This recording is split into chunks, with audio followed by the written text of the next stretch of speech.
மக்களை இந்த வீடியோ நம்ம என்ன பேச போகிறோம்னா 1989 20% இடஒதுக்கீடானது பிற்படுத்தப்பட்ட சமுதாய மக்களுக்கு கொடுக்கப்பட்டாங்க. அந்த பிற்படுத்தப்பட்ட சமுதாய மக்களில் பார்த்தீங்கன்னா நம்ம வன்னிய சமூக மக்களும் இடம்பெற்றிருக்காங்க. இந்த 20% பல்வேறு ஜாதிகள் இருந்தாலும் இந்த வன்னிய சமூக மக்கள் தான் நிறையா இடஒதுக்கீடு அனுபவிக்கிறாங்க அப்படின்னு சொல்லி இப்போ ஒரு R&D ரிப்போர்ட் வெளியாயிருக்கு. இந்த R&D ரிப்போர்ட்டை யார் கேட்டிருக்கா, யார் கொடுத்துருக்கான்னு சொல்லி கேட்டிங்கன்னா சென்னையை சேர்ந்த ஒருத்தர் தான் கேட்டிருக்காரு.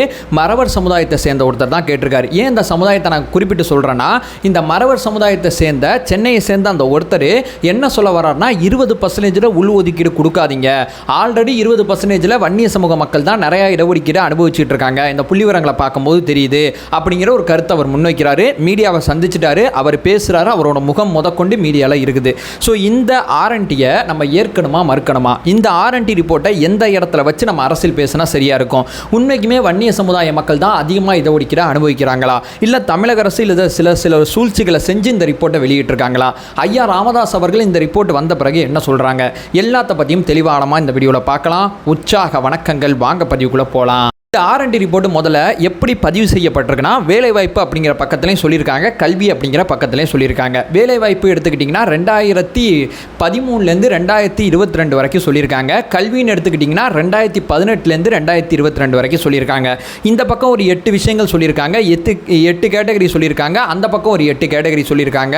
இது பார்த்தீங்களா, 8 இந்த பக்கம் 8 அந்த பக்கம், கிட்டத்தட்ட எல்லா பர்சன்டேஜையும் பாருங்கள். பார்த்தீங்கன்னாவே வன்னிய சமுதாய மக்கள் தான் அதிகமாக இடஒதுக்கீடு அனுபவிக்கிறாங்க அப்படிங்கிற விஷயத்த சொல்லியிருக்காங்க. இங்கே நம்ம கவனிக்க வேண்டியது 20% எவ்வளவு பேர் வன்னிய சமூக மக்கள் மட்டும் சொல்லலை, பொதுப்பட்டியலில் இருக்கக்கூடிய வன்னிய சமூக மக்களையும் சேர்த்து தான் இந்த R&Dயில் சொல்லியிருக்காங்க.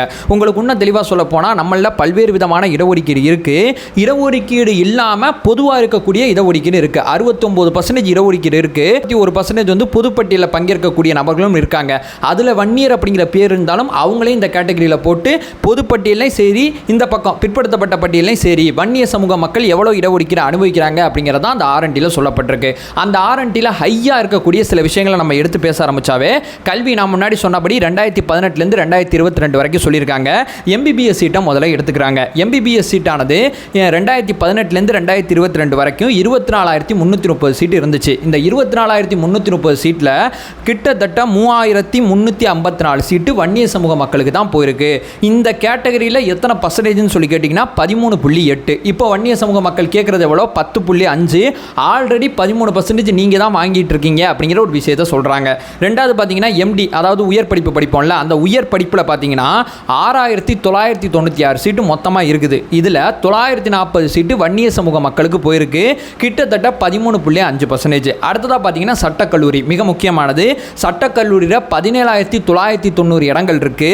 இதில் வன்னிய சமூக மக்கள் எத்தனை இடத்துல இடம் பெற்றிருக்காங்கன்னா 2,096 இடங்களில் இடம் பெற்றிருக்காங்க, கிட்டத்தட்ட 11%, 11.7. ஓகேவா?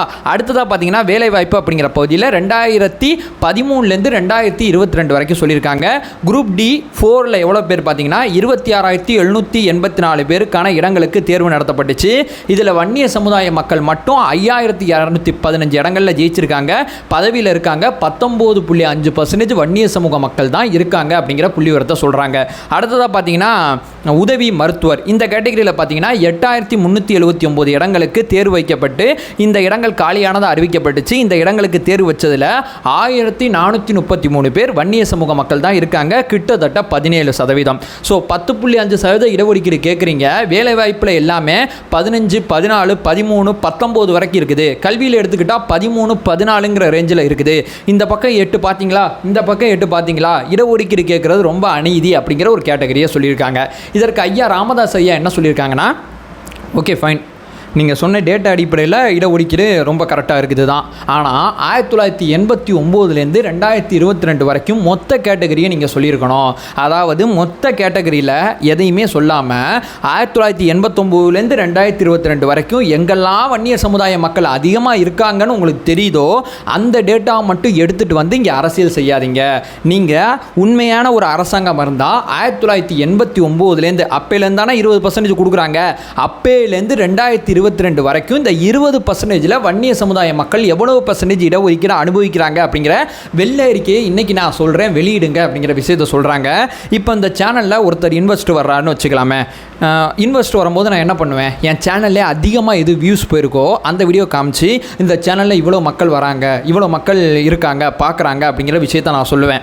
அப்போ தான் அந்த இன்வெஸ்ட் என்னோட சேனலுக்கு இன்வெஸ்ட் பண்ணுவார். அந்த காரணத்துக்காண்டி தான் நான் பண்ணுவேன். என்னோட லோவாக போன வீடியோவை நான் காமிக்க மாட்டேன். ஏன்னா அது லோ, அந்த லோவை பார்த்துட்டு இன்வெஸ்ட் பண்ணாமல் போயிட்டாருன்னா ரொம்ப தப்பாயிரும்ல. என்னோட பெர்ஃபார்மன்ஸ் எந்த இடத்துல அதிகமாக இருக்கோ அதை மட்டும் இங்கே காமிப்பேன். இந்த புள்ளி விவரமும் எனக்கு பர்சனலாக அப்படி தான் தோணுது. 1989லேருந்து 2023 வரைக்கும் கூட வச்சுங்களேன், வேலைவாய்ப்பு கல்வி 2 இடத்துலையுமே வன்னிய சமூக மக்கள் இவ்வளோ இடஒதுக்கீடு அனுபவிக்கிறாங்க. 20% இந்தந்த ஜாதி இத்தனை இடஒதுக்கீடு இருக்குது. இந்த டேட்டாவை கொடுக்க முடிஞ்ச தமிழக அரசாங்கத்தால் அந்த டேட்டாவை கொடுக்க முடியாதா அப்படிங்கிற கேள்வி இருக்குது. இதில் எப்படி இருக்குன்னா, அந்த டோட்டலாக ஐயா ராமதாஸ் அவர்கள் சொல்கிறபடி டோட்டலாக இருக்கக்கூடிய விஷயங்களை எதையுமே பார்க்காம இங்கே டிக்கு இங்கே டிக்கு இங்கே டிக்கு இங்கே டிக்குன்னு சொல்லி ஒரு 5 இடத்த மட்டும் எடுத்துகிட்டு வந்து பார்த்தீங்களா இடஒதுக்கீடு அனுபவிக்கிறாங்க வன்னிய சமூக மக்கள். கேட்குறது 10, அனுபவிக்கிறது 19. 19லாம் கிடச்சிக்கிட்டு இருக்கு. 10 கேட்டு ஏன் உங்கள் மரியாதையை நீங்களே கெடுத்துக்கிங்க அப்படிங்கிற ஒரு அரசியலை இங்கே பண்ண ஆரம்பிச்சிருக்காங்க. இங்கே நம்ம வலியுறுத்துறோம், ஐயா ராமதாஸ் ஐயா வலியுறுத்துறோம், ஒரே இடத்துல தான் இருக்குது. ஒரு விஷயத்தை சரியாக அப்ரோச் பண்ணிங்கனாவே இந்த இடஒதுக்கீடு தேவையா தேவையில்லையா அப்படிங்கிற டிசிஷன் கிடச்சிரும். நீங்கள் அந்த 1989லேருந்து 2023 வரைக்கும் வெளியிட்டுனாவே, இப்போ நான் இந்த வீடியோ பேசுகிறேன்னா வன்னிய சமூகத்தை சேர்ந்தவன் கிடையாது. இப்போ எனக்கு என்ன தோணும், ஆல்ரெடி கரெக்டாக தான் இருக்குது, எதுக்கு தேவையில்லாமல் 10.5% இந்த மக்கள் கரெக்டாக தான் இருக்காங்க, எதுக்கு தேவையில்லாது அப்படிங்கிற ஒரு டிசிஷனுக்கு நான் வருவேன். இன்னொன்று வன்னிய சமுதாய இளைஞர்களும் ஓகேப்பா நமக்கு கரெக்டாக தான் இடஒதுக்கீடு கிடச்சிக்கிட்டு இருக்கு, நம்ம படித்து நம்ம வேலைக்கு போனாவே சரியாக இடத்துல உட்காந்துருக்கோம், நமக்கு அநீதிலாம் கிடையாது அப்படிங்கிற அந்த புள்ளி விவரத்தை அவங்க மைண்டில் ஏற்றிக்கிட்டு ஓகே ஃபைன் அப்படிங்கிற ஒரு விஷயத்தை மைண்டில் வச்சுக்கிட்டு அவங்கவுங்க வேலையை பார்க்க போயிருப்பாங்க.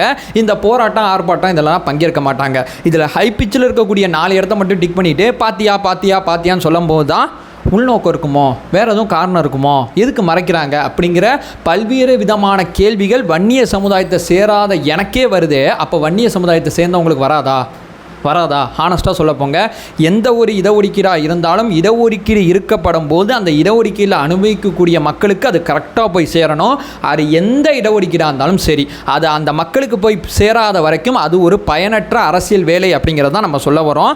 இடஒதுக்கீடு சரி தவறு அப்படிங்கிறது வேறு விவாதம். இங்கே வழங்கப்பட்டு இருக்கு, அது கரெக்டாக வழங்கப்படணும். இல்லைனா அதை சரி பண்ணி கரெக்டாக வழங்கணும். அதற்கு என்ன செய்யணுமோ அதை செய்யணும். இடஒதுக்கீடுக்கு மாநில அரசாங்கத்துக்கு உள்ஒதுக்கீடு கொடுக்கலாம் அப்படிங்கிற அதிகாரத்தை சொல்லியிருக்காங்க. உச்சநீதிமன்றம் சமீபத்தோட தீர்ப்பு, முறையான தரவுகள் இருந்துச்சுன்னா உள் ஒதுக்கீடு நீங்களே கொடுத்துடலாம்பா அப்படிங்கிற ஒரு தீர்ப்பு சொல்லியிருக்காங்க.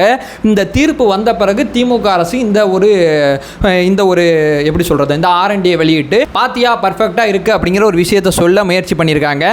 இது சரியில்லை, முழுமையான தகவலை வெளியிடுங்க, உண்மைக்குமே வேணுமா வேணாமா அப்படிங்கிற முடிவில் ஒரு தெளிவான முடிவு வந்துடுவோம் அப்படிங்கிறதான் இந்த வீடியோவில் நம்ம சொல்ல வர்றது. அதை சொல்லிட்டு இந்த வீடியோ என் பண்ணிக்கிறேன். நம்ம சேனலை ஃபர்தராக ஃபாலோ பண்ணிங்கன்னா பொலிட்டிக்கல் ரீதியாக பல்வேறு விஷயங்களை பற்றி பேசிகிட்டு இருக்கோம். நம்மளோட ஒரே இலக்கு அறியாமை அகற்ற வேண்டும், அறியாமை அகற்றப்பட வேண்டும். Thank you so much.